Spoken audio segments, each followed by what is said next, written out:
High বন্ধুরা, এই আমার জন্ডিয়ার 50-45 গাড়িটা নতুন বসে থাকার কারণে স্টার্ট হচ্ছে না। তাই এই ব্যাটারিটা চেঞ্জ করে এই 4 হুইলার 50-50 DV1 গাড়িটার ব্যাটারিটা চেঞ্জ করছে। ওইটা লাগানো হবে, লাগানো হলে স্টার্ট হবে। ব্যাটারির সেলফ ডাউন হয়ে গেছে ওটার, তাই স্টার্ট হচ্ছে না। পুরো স্পিডে কাজ চলছে। নাট খোলাখুলি হয়ে গেলে ব্যাটারি লাগানো হবে, লাগানো হলে স্টার্ট হবে।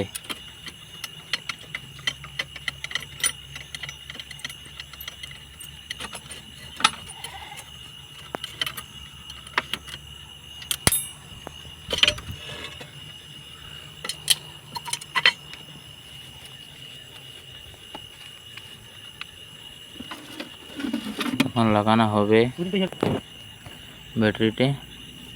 এই দুটো ব্যাটারি এক জায়গায় করা হয়েছে। গাড়িটি বেশি দিন বসে থাকার কারণে এই গাড়িটাও ভিতরেও ইঁদুরে পায়খানা করে দিয়েছে। এই দেখতে পাচ্ছ, ইঁদুরে পায়খানা করে দিয়েছে।